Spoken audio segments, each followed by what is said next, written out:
about the financial sector reforms. Financial sector reforms. So that is here financial sector reforms. That is the recommendations made by Narasimhan Committee. Then Mr. Narasimhan here was said to be the one of a prominent economist.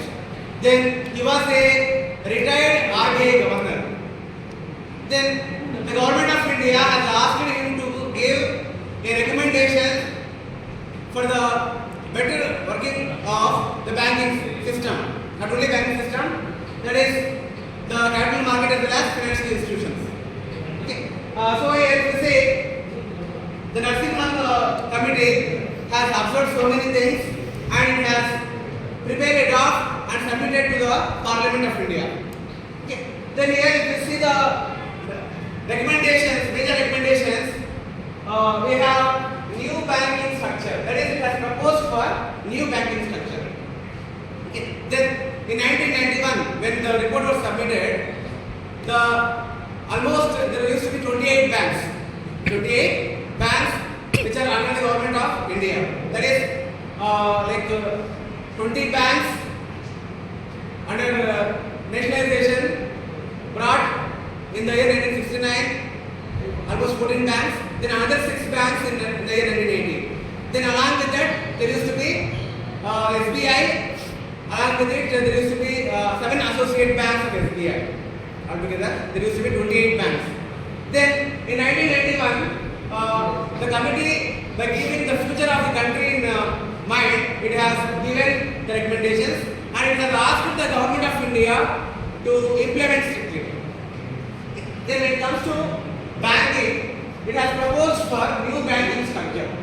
That is, the committee recommended some changes in the banking structure. Okay. Then the first point here is 3 or 4 large banks. 3 or 4 large banks, including SBI. Which could be international in character. That is, the bank should be global in nature. Okay. The committee has recommended there should be 3 or 4 large banks in India. A country, and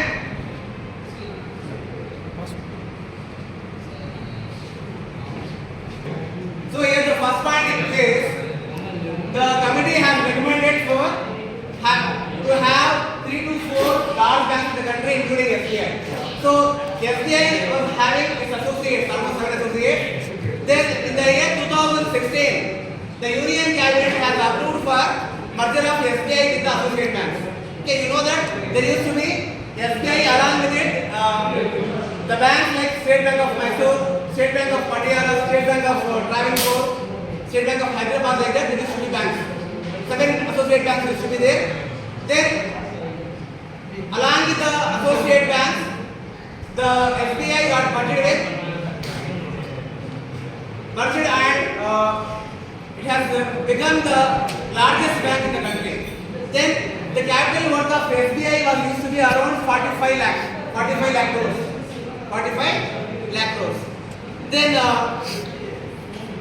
again, if you say in 2018-19, there was a merger of banks that happened, like Bank of Baroda is the anchor bank. Then the bank like Dena Bank and Vijaya Bank got merged with Bank of Baroda to form the second largest bank in the country. Then again in 2019, there was a merger of banks, like Indian Bank has become the anchor bank and it has merged with Allahabad Bank. Then like the same, Syndicate Bank got merged with Canara Bank. Okay, so like that, now we have almost 10 banks in the country. Previously the number used to be 28. That is 28 banks were used to be the government banks. Now the number is 10 only. Okay. Then recently in 2022, the HDFC Bank has got merged with HDFC Corporation. Then it is the second largest bank in the country with a capital worth of almost 30 lakh crores almost. Okay. So here has taken a effort to initiate and to implement the recommendations made by Professor Narasimhan. Okay. Then the second point is about 10 national banks with a network of branches throughout the country engaged in universal banking. So here it is saying at present as on 2023 the total number of public sector banks in the country are 10. Okay. Then these banks are having they are having branches all across the country and they are engaged in universal banking. That is, by using these bank accounts, you can have trading in the international capital markets. Okay. So here, you can send money from India to some other countries also. Okay. So here, the banks are having universal, and they are functioning at a global level. Okay. So that's the second point. Then third point is local banks they function to specific region of the country. That is, here the committee has also proposed for having a local banks which are specific for region of the country. That is, in 2017-18, the government of India has brought the concept of small finance banks. Small finance bank. So here these banks are region centric. That is, they function in a specific region and they will meet the requirement of a specific group of people. Okay. So they are called small finance banks. Okay. Then one more is rural banks, including RRBs, regional rural banks, confined to rural areas. So here the regional rural banks are made for rural development as well as they are made to serve the agricultural sector. Okay. So here the committee has also recommended recommendations to have regional rural banks also. Okay. So they must function towards the rural development as well as the promotion of agricultural activity in the country. Okay. Then the second point here is enhancement of capital base of the banks. So here, through the merger of banks, through the amalgamation of banks, there is an increase in the capital adequacy ratio. That is, by merging the banks, for example, like the banks like the Punjab National Bank. Okay. That is, Punjab National Bank is a anchor bank. Then United Bank as well as Oriental Bank of Commerce, they got merged with Punjab National Bank. Then by merging these banks, the bank has got adequate capital and it was able to reduce the cost of operations also. Okay. So here through the merger and amalgamation of banks, there is a enhancement of capital for the banks. Then apart from that, banks will be allowed to raise fresh capital.